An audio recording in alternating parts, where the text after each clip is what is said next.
Hi friends, welcome to my channel. ఈ రోజు మరొక ఇంట్రెస్టింగ్ స్టోరీతో మీ ముందుకు వచ్చాను. అయితే నా ఛానల్ని సబ్స్క్రైబ్ చేసి అలాగే సపోర్ట్ కూడా చేయండి. మీ సపోర్ట్ నాకు ఎంతో ముఖ్యం. రసపురం అనే పండ్ల పట్టణంలో ఒక పెద్ద మార్కెట్ ఉండేది. అక్కడ ప్రతిరోజు పండ్లు అమ్ముడుపోతూ ఆనందంగా జీవించేవి. ఆ మార్కెట్లో ఒక పెద్ద పుచ్చకాయ ఉండేది.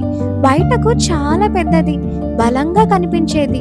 కానీ దాని మనసులో మాత్రం ఒక బాధ దాగి ఉండేది. పుచ్చకాయ చిన్నప్పటి నుంచి అందరి మధ్య సరదాగా ఉండేది. కానీ పెద్దదిగా పెరిగిన తర్వాత అందరూ దానిని చూసి ఒకే మాట చెప్పేవారు: ఇది చాలా పెద్దది, కట్ చేయడం చాలా కష్టం. ఒకరోజు మార్కెట్కు పెద్ద కొనుగోలుదారులు వచ్చారు. వాళ్ళు అందమైన, సులభంగా ఉపయోగించే పండ్లను ఎంచుకుంటూ వెళ్ళిపోయారు. అంటే మామిడి, అరటి, ద్రాక్ష, ఇంకా ఇవన్నీ కూడా అమ్ముడుపోయాయి. చివరికి పుచ్చకాయ మాత్రమే మిగిలిపోయింది. పుచ్చకాయ నిశ్శబ్దంగా వాళ్ళ మాటలు వింటుంది.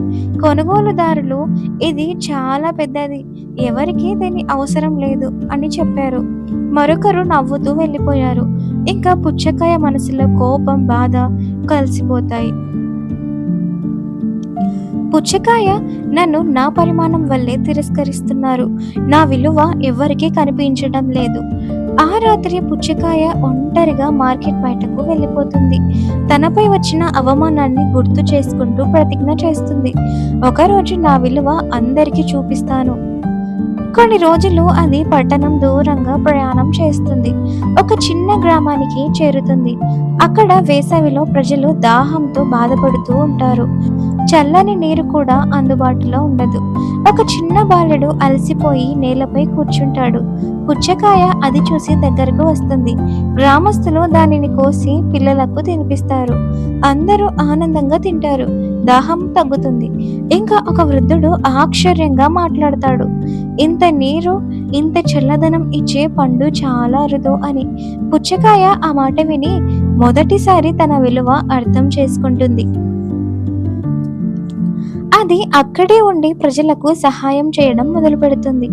వేసవిలో గ్రామం మొత్తం పుచ్చకాయల వల్ల చల్లగా మారుతుంది. పిల్లలు దాన్ని చూసి ఆనందంగా పరిగెత్తుకుంటూ వస్తారు. పుచ్చకాయ అంటే మా వేసవి రక్షకుడు. ఇంకా పుచ్చకాయ మనసులో నమ్మకం పెరుగుతుంది. కానీ తనను అవమానించిన రసపురం మార్కెట్ గుర్తుకు వస్తుంది. తిరిగి వెళ్ళి తన విలువ చూపించాలని నిర్ణయిస్తుంది. కొన్ని నెలల తరువాత రసపురం మార్కెట్లో పెద్ద పండ్ల ప్రదర్శన జరుగుతుంది. దేశం నలుమూలల నుంచి పండ్లు వస్తాయి. పుచ్చకాయ కూడా ధైర్యంగా అక్కడికి వస్తుంది. మార్కెట్లో ఉన్న పండ్లు దానిని చూసి ఆశ్చర్యపడతాయి.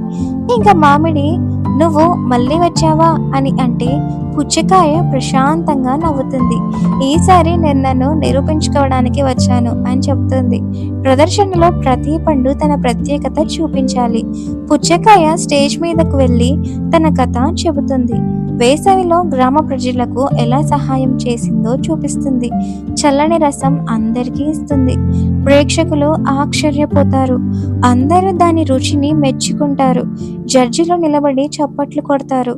ఇంకా జడ్జ్, పరిమాణం కాదు, సేవే అసలు విలువ అని అంటాడు.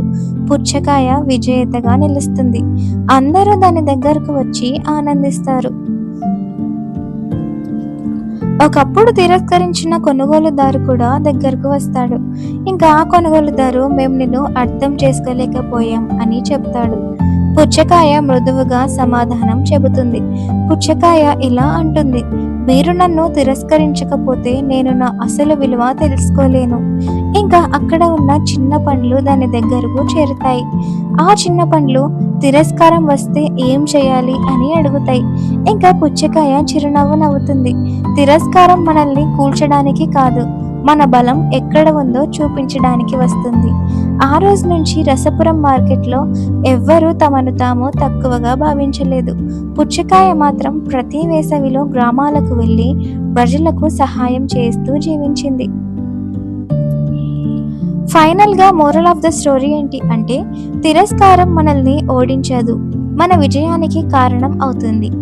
మీకు ఇంకా ఇలాంటి స్టోరీస్ కావాలి అంటే నా ఛానల్ని సబ్స్క్రైబ్ చేసి అలాగే బెల్ ఐకాన్ని కూడా క్లిక్ చేయండి. ఇంకా సపోర్ట్ కూడా చేయండి. Thank you for watching.